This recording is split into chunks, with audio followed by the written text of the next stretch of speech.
اعوذ باللہ من الشیطان الرجیم، بسم اللہ الرحمن الرحیم۔ شروع اللہ کے پاک نام سے جو بڑا مہربان اور نہایت رحم والا ہے۔ کل ہم نے آپ کو دانتوں کے بارے میں ویور بتایا تھا۔ امید ہے آپ نے ان میں سے کچھ باتوں پر بھی اگر آپ نے عمل کیا ہے تو انشاءاللہ بہت سی تکلیفوں سے آپ محفوظ رہیں گے۔ آج ہم آپ کو گلے کے بارے میں بتا رہے ہیں کہ گلے میں کیا کیا تکلیفیں ہوتی ہیں اور یہ کس وجہ سے ہوتی ہیں اور ان کا علاج کیا ہے۔ لہذا سب سے پہلے یہ ہے کہ گلے میں درد شروع ہو جانا، اس کی کئی وجوہات ہیں، جن میں سب سے بڑی وجہ ٹھنڈا پانی پینا، کھٹی چیزیں زیادہ کھا لینا، یا جناب اپنا کھٹی چیزیں زیادہ کھا لینا، یا گلے کے اندر جیسے کہ آج کل موسم میں تبدیلی آ رہی ہے، گرمی ختم ہو رہی ہے، ٹھنڈک آ رہی ہے، تو لوگ آج بھی کلفی بھی کھاتے ہیں، آئس کریمیں بھی کھا لیتے ہیں۔ ٹھنڈے میں شروع تو عام بات ہے، وہ تو سردیوں میں بھی لوگ پینا نہیں چھوڑتے ہیں، تو اس لیے گلا خراب ہونے میں یہ ساری چیزیں بڑی معاون ہیں اور انہی کی وجہ سے گلا خراب ہوتا ہے۔ کھٹی چیزیں، ضرورت سے زیادہ کھٹی چیزیں کھا لینا، اکثر بچے جو ہے وہ کھٹی چیزیں کھاتے رہتے ہیں، ان کا ٹھنڈی اور کھٹی چیز کھاتے رہتے ہیں اور ان کا گلا جو ہے خراب ہو جاتا ہے۔ تو اس کا پھر بر وقت علاج کرا لیا جائے تو بہتر ہے، نہیں تو یہ کافی پیچیدگی پیدا کر سکتا ہے۔ گلے میں سوزش ہو جاتی ہے، گلے میں سوجن ہو جاتی ہے، ٹانسل بڑھ جاتے ہیں۔ ٹانسل کو دور کرنے کے لیے ٹپس ہے، اگر آپ لوگ اس سے فائدہ اٹھا لیں تو مثلاً آپ شہتوت کے پتوں کو گرم کر کے گلے میں باندھ دیں اور شربت توت سیاہ استعمال کرنا شروع کر دیں تو اس سے گلے کے ٹانسل میں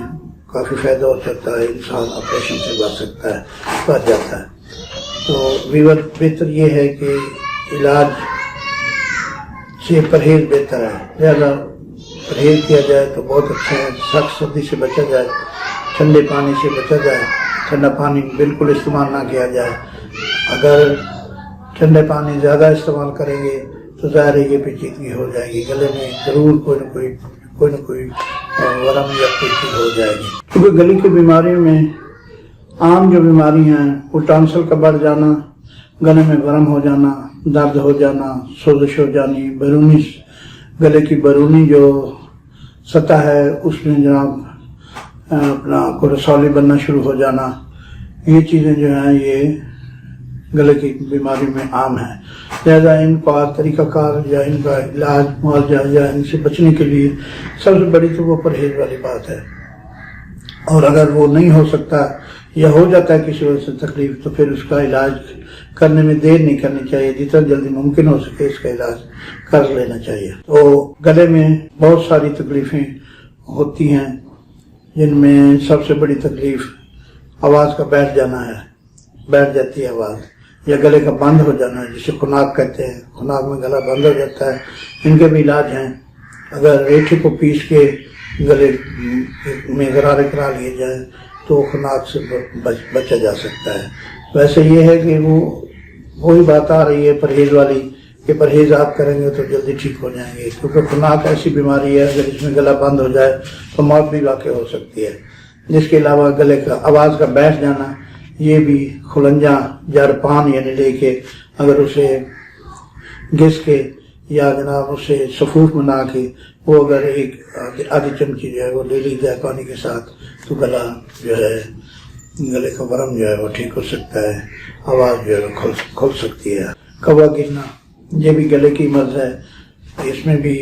کوا گر جائے، اگر زبان کے اوپر کوا گر جائے تو آواز جو ہے صحیح نہیں نکلتی ہے، کھانسی ہو جاتی ہے، اور یہ کھانسی جب تک کوا ٹھیک نہ ہو تب تک ٹھیک نہیں ہو سکتی، چاہے آپ جتنے اچھے سے اچھے علاج کرا لیں۔ اس میں بھی شربت توت سیاہ استعمال کرا سکتے ہیں، اور اس کے علاوہ آپ جناب اپنا خلنجاں جرپان اس کو پیس کے اسے استعمال کر سکتے ہیں تو گلا آپ کا کھل جائے گا۔ ویسے تو صوت یعنی آواز جو ہے وہ بیٹھ جانا یا آواز صحیح نہ نکلنا، آواز خوبصورت نہ نکلنا، جیسے یہ قاریوں کی یا نعت خوانوں کی یا گانے والوں کی آواز جو ہے اسی پر ان کا انحصار ہوتا ہے۔ اگر ان کا گلا خراب ہو جائے اور آواز جو ہے صاف نہ نکلے تو ظاہر ہے ان کے لیے پرابلم ہے، اور وہ